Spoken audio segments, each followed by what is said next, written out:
U rikthyem dashur në studio ku do vazhdojmë bisedën me profesoresh Lindita Sejdiun që do diskutojmë edicionin e 43 të seminarit ndërkombëtar për gjuhën, letërsinë dhe kulturën shqiptare. Përshëndetje profesoresh, shumë kënaqësi do të kem sot në emision. Përshëndetje, faleminderit për ftesën. Më vjen keq që më herët nuk kemi pas mundësi të lidhemi.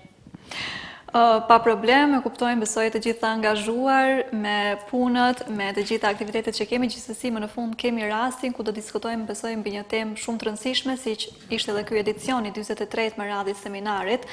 Na thuaj pak se si u organizua dhe kë kishim të pranishëm.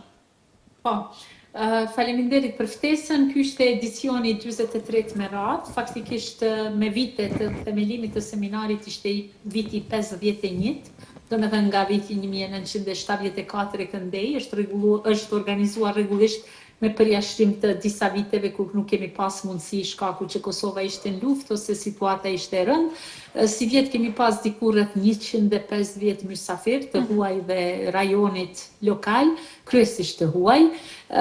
Kemi organizu aktivitete të ndryshme, shkencore, kulturore, didaktike, sepse seminari përbëhet nga 3 shtylla themelore.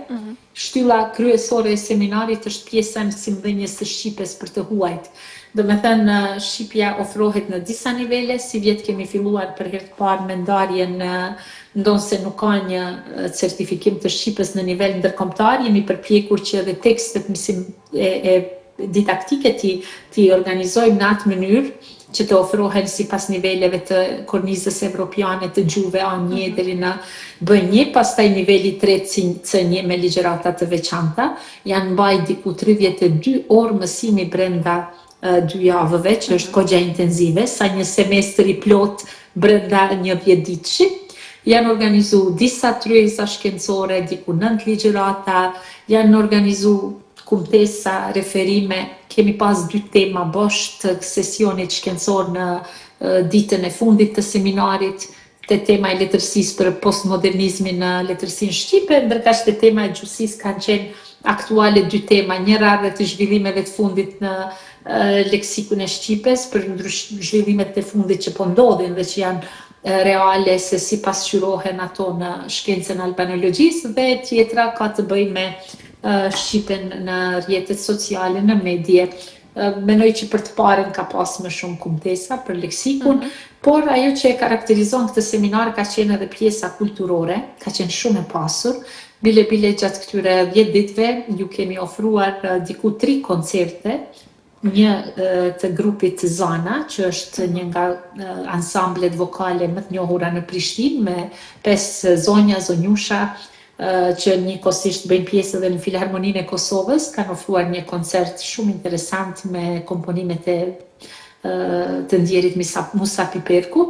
Pastaj kemi pas një përkrahje të Ministrisë së Kulturës për ta sjellur nga Trojet Arbreshe, nga Katundi Ishën Sofisë e Pirit, grupin e njohur rock Arbresh, Papa Meriti Band, më falni, dhe kanë qenë komplet grupi bashkë me këngëtarin dhe Angelo Bobo, dhe kanë ofruar një koncert jashtëzakonshëm në Menza Rami Sadiku, ndërkaq komuna e Prishtinës në ditën e fundit të seminarit, respektivisht në mbrëmjen e fundit, na ka ofruar falas një koncert të grup të trios artistike të quajtur String, që janë mjaft të njohur në Prishtinë dhe kanë ofruar një repertuar shumë të mirë të këngëve dhe të teksteve të komponuara, të përpunuara në gjuhën shqipe. Do me thënë, ata nuk kanë qenë të stëngarkuar vetëm me mësime, pastaj me ekskurzionin në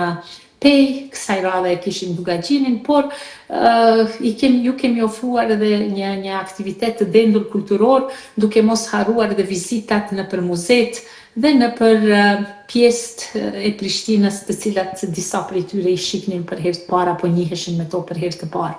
Kanë qenë shumë të kënaqur, këtë bilespaku na e kanë thënë në intervistat e shumta anonime që i bëjmë në fund të seminarit, dhe ku marrim feedbackun e tyre, marrim ato gjërat e pathëna të cilat zakonisht ata i thuan nëpërmjet pyetësorëve që i përdorim në fund të seminarit. Këtë desha të pyesja faktikisht sepse me një kalendar kaq të mbushur, kulturor dhe artistik, gjithçka që ju keni ofruar aktivitetet këtyre qoftë huajve apo dhe mysafirëve nga rajoni, nga i kishim të gjithë të pranishmit, nga cilat fusha po ashtu dhe pak a shumë dua të di mbi përshtypjet apo komentet që u ndan gjatë seminarit. Vitin e kaluar, kur u mbajt edicioni 50, nuk kishte një temë bosh dhe ishte seminari që festonte gjysmë shekullin. U përpoqëm vitin e kaluar të ftojmë autoritetet më të mëdha që kishin qenë në Prishtinë edhe në vitet 70, e po ktheheshin pas 50 vjetëve, natyrisht disa prej tyre nuk janë më gjallë, por të atyre që ende ishin aktiv dhe kishim emra shumë të mëdhenj. Si vjet kur e mora unë për herë të parë edicionin e seminarit si drejtoresh, natyrisht se unë me seminarin jam mbi 20 vjet, qoftë si mëdhënëse, si sekretare, pastaj si prodekane, dekane e fakultetit, kam qenë gjithmonë në rrjedhat e seminarit, në organizimin e seminarit. Ja di damarët e seminarit se si funksionon. Dhe si vjet e kisha detyrën shumë të vështirë, sepse ishte për herë të parë një grua, pikës pari që po udhëhiqte, por e dyta si do ta mbaj një seminar të mirë pas atij të vitit kaluar, ku i kishim, si me thënë, all stars të albanologjisë të gjithë në një vend. Dhe filluam t'i ftonim, detyrën e mora pak vonë, diku në fillim të marsit, dhe fillova t'i ftoja personalitete, autoritete të shquara të gjuhës, letërsisë, historisë në mbar botën, që merren me shqipen. Ishte pak vonë për disa sosh, por arritëm shumë mirë që të kemi një kombinim kështu të huajve dhe tanëve, organizuam disa tryeza. Nga ligjëruesi që i kishim ishin nga Austria, nga Vjena, Dalina Kallulli, një profesoreshe e njohur e gjuhësisë, një sintaksologe nga Venecie, nga Ca' Foscari Giuseppina Turano, pastaj kishim një profesor nga Regensburgu bashkë me një kolege nga Tirana që mbajtën një ligjërat për gjuhëzimin e korrupsionit, për metaforat konceptuale, patëm profesorin Aga Polloni nga Prishtina, shkrimtarin dhe profesorin e njohur i cili pikërisht foli për temën poshtë për postmodernizmin. Pastaj patëm një profesor shumë eminent nga Ankaraja, nga Hacettepe University, që fliste për epikën heroike në letërsinë shqipe dhe kryesisht në atë të Ballkanit, por duke e përfshirë edhe letërsinë shqipe. Patëm profesorin Rusakov nga për momentin, ai është nga Shën Peterburgu, po për momentin për shkak të azilit politik që ka ikur nga Rusia, po qëndron në Tiranë, foli për mënyrën habitore të shqipes. Patëm akademikun e njohur Sabri Hamiti që mbajti ligjërat për letërsinë shqipe. E kështu me radhë, domethënë ligjërata shumë interesante dhe pat shumë publik për këto ligjërata, shumë pyetje, diskutime. Më pas organizuam edhe tryeza.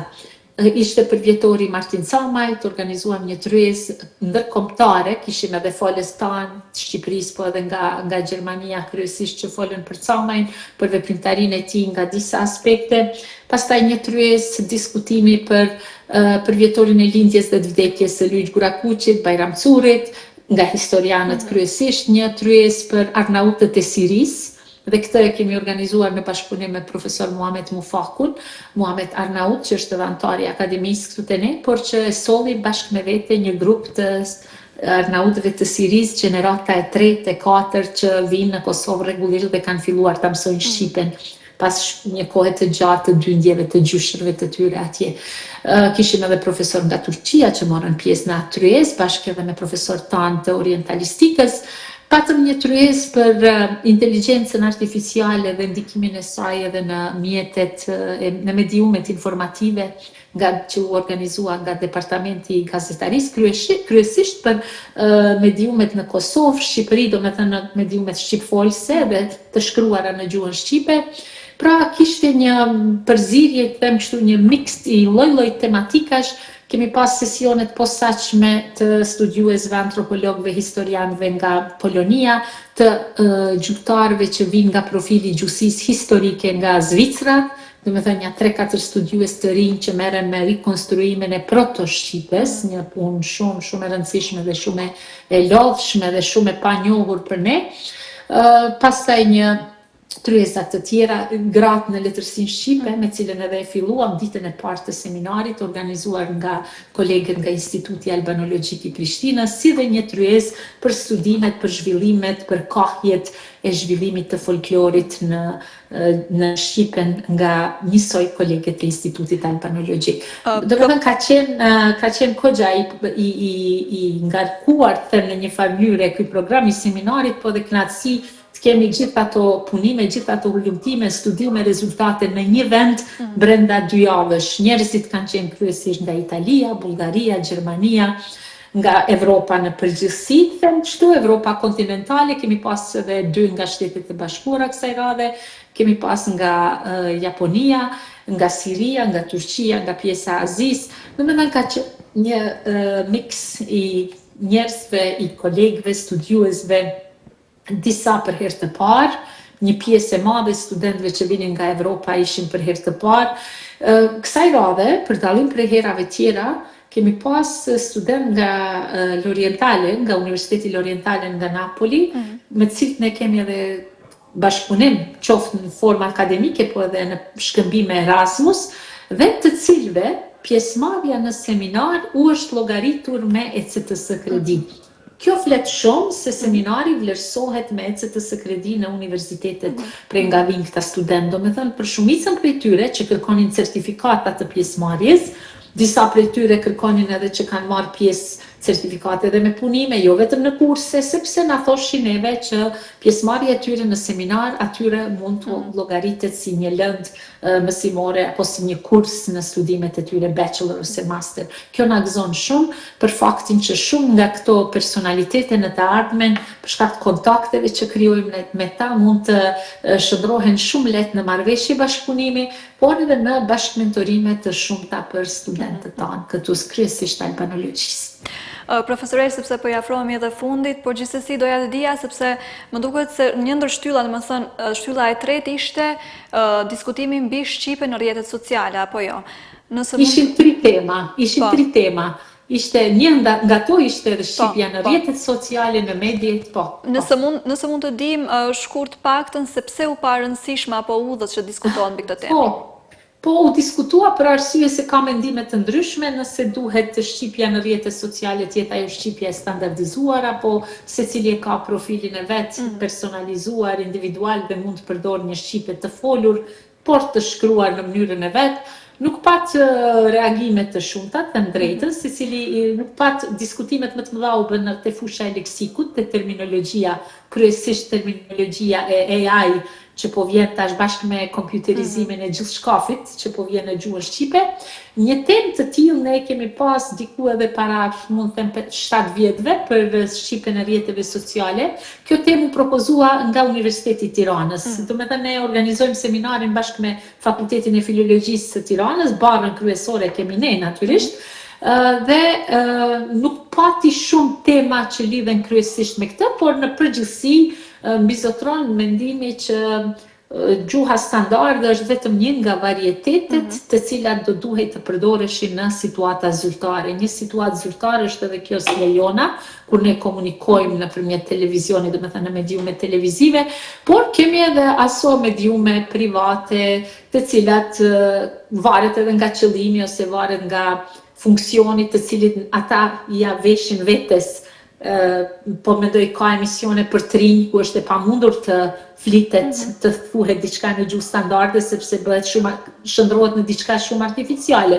Por të emisione tjera, si që janë këto emisionet edukative, emisionet magazinat informative e kështu me radhë, është e pashmangshme. Kështu që në një farë mënyre, sipas vendit ku vendi, në fund të fundit u diskutua dhe mendohet se është koha që edhe flitet shpesh për çështjen e një standardizimi të shqiptimit të shqipes, por, them të drejtën, në Kosovë dhe në Shqipëri e kemi luksin më të madh që diskutojmë në këtë mënyrë kaq demokratike për tema të tilla, por kjo nuk do të vlente ndoshta edhe në periferi tjera apo në qendra tjera jashtë kufive, siç jeni ju në Shkup në Maqedoni, ku keni edhe trysni tjera shoqërore, jo vetëm trysni gjuhësore.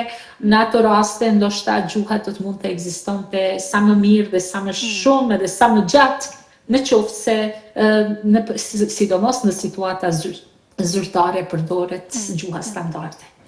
Profesoresh, unë ju falenderoj shumë siç duket seminari vetë se vjen pasurohet, po ashtu pasuron edhe aktivitetin edhe ju ofron të gjithë të ftuarve gjërat e larmishme. Kemi filluar përgatitjet për vitin tjetër, tashmë jemi duke i dërguar ftesat autoriteteve më të mëdha botërore për këtë seminar.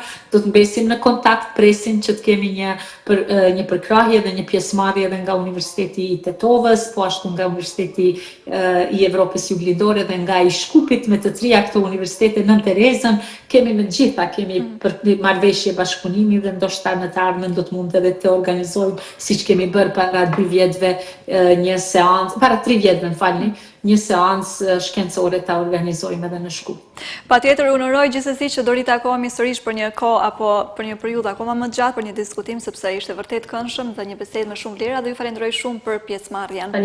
Faleminderit, mbesim në kontakt, ju falenderit shumë, përshëndetje për gjithë Shkupin, për gjithë ata që na përcjellin.